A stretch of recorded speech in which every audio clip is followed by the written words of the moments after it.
What's up everybody? Welcome to the Stocks channel. My name is Cory and today in the stock market we tested critical support and so far that level is holding up. First up, let's take a look at the S&P500 SPY ETF. So let's crack open this chart and see what's going on in the stock market today. Alright. Today in SPY we're up 0.38% and we did test critical support right at the support trend line and near that 390 zone on SPY, and we did find buyers at that level yet again. So while yesterday's candle was extremely bearish and it was a very quick sell-off to the downside, we did stop right at support, and so far we don't see any confirmation that price action wants to break that support level just yet. That doesn't guarantee that support cannot break, and that doesn't mean we can't go lower tomorrow. But so far, we have no proof in the price action that we're going lower until we break below this support zone. So for that reason, I continue to tell you that you can stay risk on above SPY 390, but instantly need to get risk off if we break down below SPY 390. It's a very decent risk reward ratio for long trades right now because you know your risk level is right here at 390. So you know exactly where to manage the trade from, and that is always a great time to start scaling into long positions. If you want to short the market, you're going to have a much smoother ride if you wait for support to break down. That way you don't get caught holding any bags if we do get a strong bounce off this support zone. So below 390, you're instantly getting more bearish, and we're very likely going to get a stop loss raid as bears push price lower to start closing the gaps around 379 and 369. So do keep that in mind. It's going to very likely be a very quick sell-off below 390 if that support level breaks down.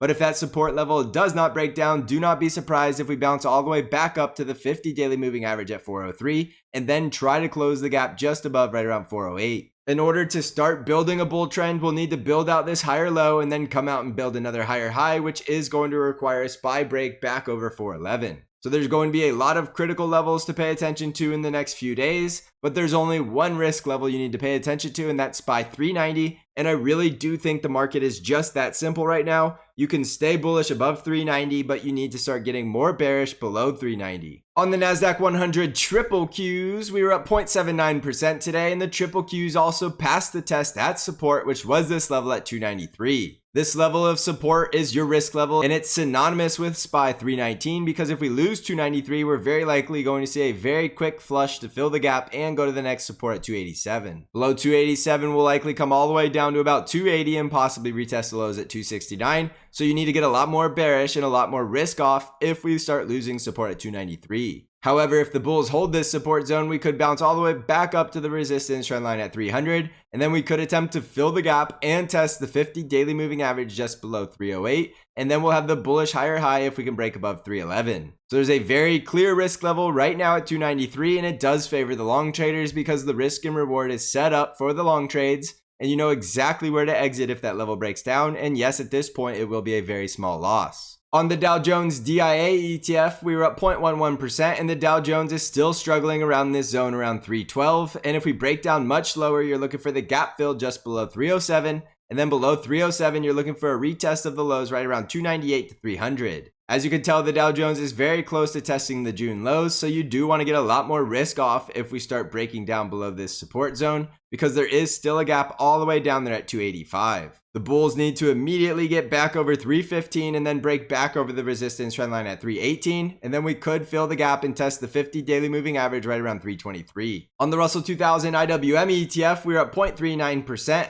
Holding that support zone right around 183, but if this level does fail, you're looking for a retest of critical support at 178. As you can tell, it is still possible IWM is trying to put in a higher low, so the bull breakout above 185.5 will likely take us up to fill the gap at 188, and the previous daily high is going to be right around 189 to 190. If IWM can hold this low right around 182 and then break back over 190, it is going to look like a bullish higher low and then higher high. Below 178, that's going to be your instantly get risk off level, and it is going to be bearish on a break below that level because below 178, we're likely coming back down to 170 or the June lows at 164. On the ARKK ETF, we're up 2.75%, and ARKK did break back over that resistance at 43, and it's very close to filling the gap right around 44.5.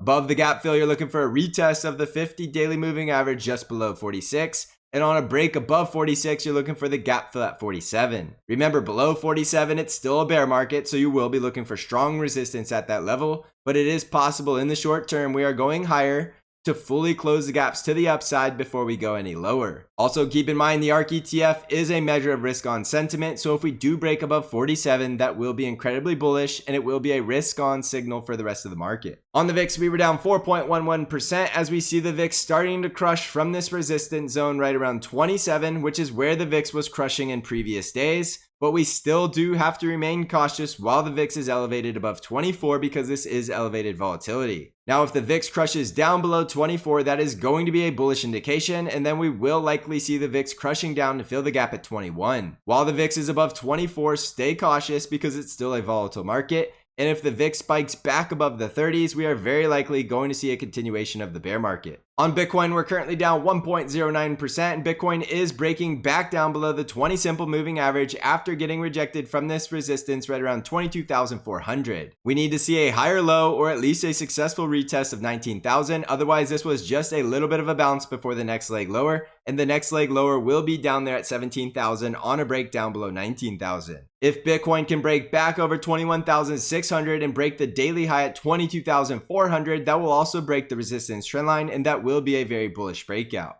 On Amazon stock, we're up 1.36%, and Amazon is closing just below the 50 daily moving average, so we do have resistance just above at 129, but we also have support just below right around 128 and 126. Below 126, you're getting risk off for the gap fill just below 123. And below 123, you're looking for the next leg lower at 115. However, if we can break above resistance at 129, look for the gap fill right around 134 and a test of the previous daily high at 137. On Microsoft stock, we were up 0.09%, and Microsoft started to look like it wanted to break down below support at 252, but buyers did step in at that level. So far, this level of support is holding up. If 252 breaks down, it's likely we're going down to 242.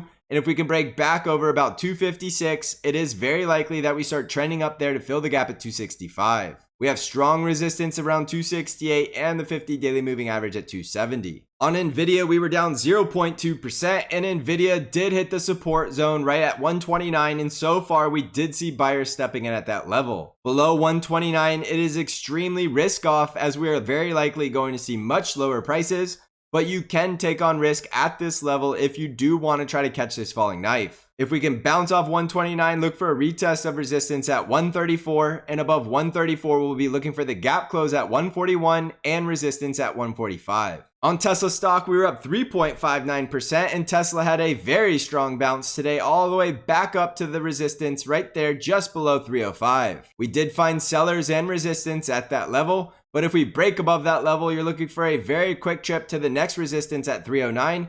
And above 309, we could start to run up to our next price target, which is all the way up there at 336. If we get rejected from resistance, look for support right around 297. And below 297, you want to look for that gap close right around 289.5. On Apple stock, we're up 0.96% as Apple is holding this support zone at 154, but you instantly need to look for the next leg lower at 151.5 if we lose support at 154. If we bounce off 154, you're looking for resistance at 159 and right around 162. And on a break above 162, look for a retest of the previous daily high at 163.5. On the financial sector, we were down 0.3% as we get another daily close below the 50 daily moving average, but so far we are bouncing off this support at 33. The industrials were down 0.2%, the second day in a row closing below the 50 daily moving average and starting to lose the support at 92, so it is possible we're coming all the way down to about $90. The healthcare sector was up 0.06%, still closing below all the daily moving averages, but also still closing above support at 126. The energy sector was up 2.82%, continuing to bounce off the support trend line and right back up to this resistance zone just below 83. The previous daily high to break will be this resistance at 84, and you can stay bullish as long as we're above $80. So jumping back over to the S&P 500, without a doubt, we are testing very critical support from the support trend line and that support zone right around 390. So you can stay risk on above 390, but do keep in mind you instantly need to get risk off if that support level breaks down. I say instantly because the selling could pick up very quickly and you don't want to get caught in a very volatile sell-off, and it is very likely going to be a very volatile sell-off if we break down below that support. Also, don't forget I'm still running a 50% off promotion code for your first month of Bank Trade Alerts. All you need to do is apply the coupon code Labor Day, all one word, no spaces, at checkout to receive 50% off your first month. I think now is the best time to try bank trade alerts, so you can find out all of the information about bank and how to subscribe by clicking on the link in the description of this video. If you're looking to become a better price action trader, consider joining the Stocks Channel Trading Discord community where you have access to all of my intraday updates and analysis. You can find out how to join the Stocks Channel Discord server by clicking on the link below. So thank you for watching, everybody. I hope you're crushing this market. And as always, I will see you in the next episode.